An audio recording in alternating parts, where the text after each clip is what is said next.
नमस्कार, मैं सचिन। आप देख रहे हैं जन नेटवर्क। इन दिनों देश दुनिया में चल रहा हिजाब का मुद्दा अब मुजफ्फरपुर में भी पहुंच गया है।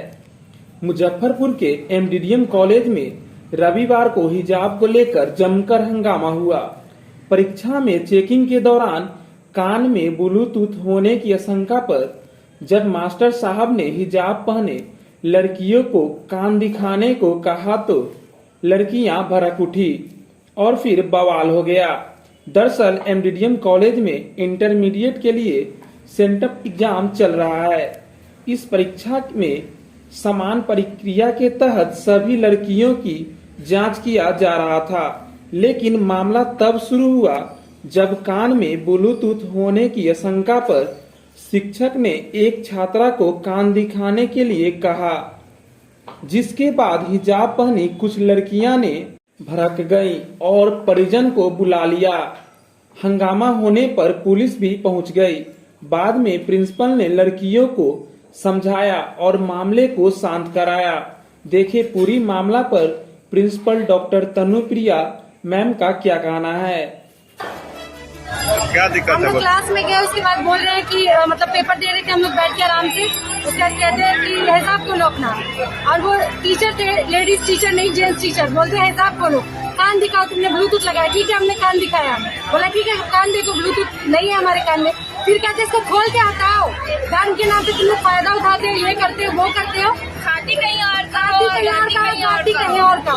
मतलब क्या दिक्कत है? हमको बोले कि तुम अपना हिजाब खोलो, हम खोले भी कि देखिए हम ब्लूटूथ नहीं लगाए। उसके बाद बोलते खोल के हटाओ, कोई बात नहीं बोलते हम खोल के देंगे काम। बोलते हैं कि मजहब के नाम पे तुम लोग ऐसे करती हो, यहाँ मजहब का कोई ये नहीं चल रहा जो हिजाब बांध के आई हो। हम नहीं खोले तो बोलते कि तुम कॉपी दो, क्वेश्चन पेपर दो और जाओ यहाँ पर। कोई बात नहीं, मजहब के नाम पे ऐसे करेंगे वो। पूरा मामला क्या है?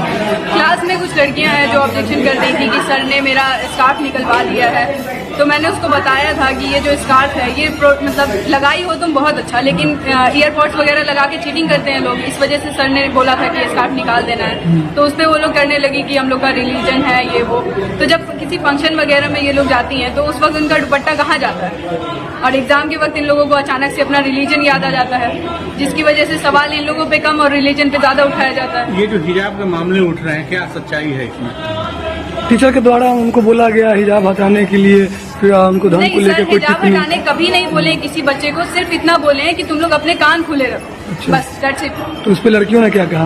उस पे लड़कियां मतलब इसको एक अदर सेंस में ले जाती हैं कि हमारा रिलीजन है और सर हमारे रिलीजन के खिलाफ काम करवा रहे हैं, पूछ रहे हैं हम लोगों से, बोल रहे हैं कि हिजाब निकाल दो। आप उसी क्लास में थी? जी हम उसी क्लास में थे। क्या नाम हुआ? एमन फातिमा। ऐसी कोई बात नहीं है। एग्जामिनेशन बोर्ड चल रहा था, सेंटअप टेस्ट, हम लोग बोर्ड के परमिशन से ले रहे थे। उसी क्रम में शुरुआत में जांच के दौरान जो एक नॉर्मल कोर्स होता है, लड़कियों को कहा गया, छात्राओं को, कि अगर आपके पास कोई तरह की चीज हो या फोन हो तो आप लोग निकाल दें। तो बहुत सारी लड़कियां रखी हुई थी, जो कि अनुचित था, जानबूझ करके रखी थी, तो वो लोग निकालने लगी।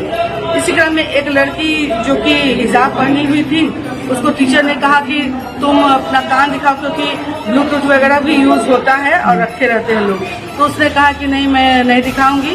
तो नहीं दिखाओगी तो फिर एग्जाम में कैसे तुम बैठोगी, बाकी लड़कियां दिखा रही हैं। तो उसने कहा कि ठीक है मैं एग्जाम नहीं दूंगी, लेकिन नहीं दिखाऊंगी। अब कहते वो बाहर चली गई, काफी आवेश में थी। बाहर जाके न जाने उसने क्या किया, शायद सब लोग को, अपने कुछ गार्जियंस को या मीडिया वगैरह में खबर किया, पुलिस को। ऐसी तो कोई घटना नहीं होती कि इसकी जरूरत थी। अगर उसको कोई दिक्कत भी थी तो वो मेरे पास आती, एग्जामिनेशन कंट्रोलर थे, टीचर्स थे, उनके पास जाती, अपनी बात को रखती, कुछ समस्या उसको अगर थी तो और उसके बाद में इस तरह से उसने हंगामा करा दिया।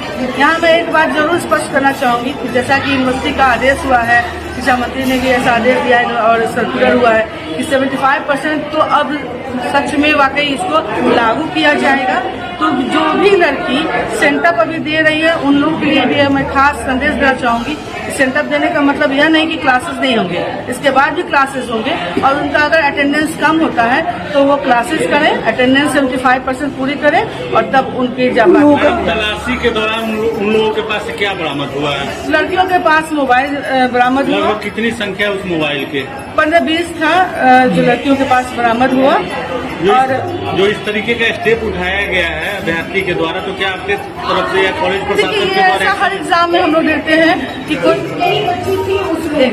हम लोग ऐसा हर समय देखते हैं कि कोई भी कम्पिटिटिव एग्जाम होता है, बच्चे ऐसी गलती करते हैं नासमझी में कि वो लोग मोबाइल रख लेते उन हैं। लोगों का मेन आरोप है कि हिजाब को लेके हमें टॉर्चर किया गया है, उतारने के लिए कहा गया है। आरोप पूरी तरह से बेबुनियाद है।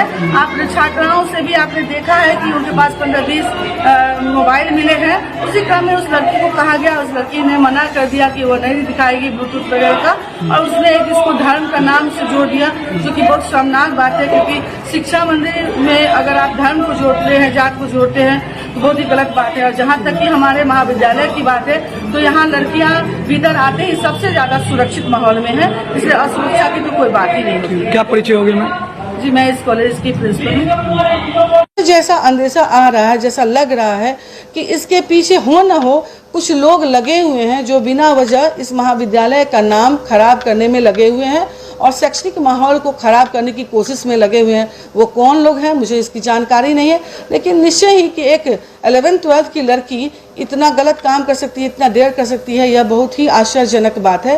तो इसके पीछे कोई उसको बरगलाने वाला है, उसको धर्म का नाम जोड़ करके, हिजाब का नाम जोड़ करके एक गलत दिशा को दिखाने के रूप में है और इस महाविद्यालय की छवि को धूमिल करने की कोशिश में लगा हुआ है। ऐसी कोई बात नहीं है। यहाँ लड़कियाँ सुरक्षित हैं। यह शिक्षण, यहाँ का जो शिक्षण और शैक्षणिक माहौल है वह जात पात धर्म से परे है। सभी लड़कियाँ बराबर हैं और लड़कियों को कोई भी तरह की दिक्कत होती है, मैंने कह रखा हुआ है, और इस तरह की छूट है कि वह डायरेक्ट टीचर के पास आती है, मेरे पास आती है और अपनी परेशानियों को बताती है, और उसको हम लोग चाहते हैं कि जल्द से जल्द उसका सॉल्यूशन ढूंढ करके उनकी समस्याओं का हल करें।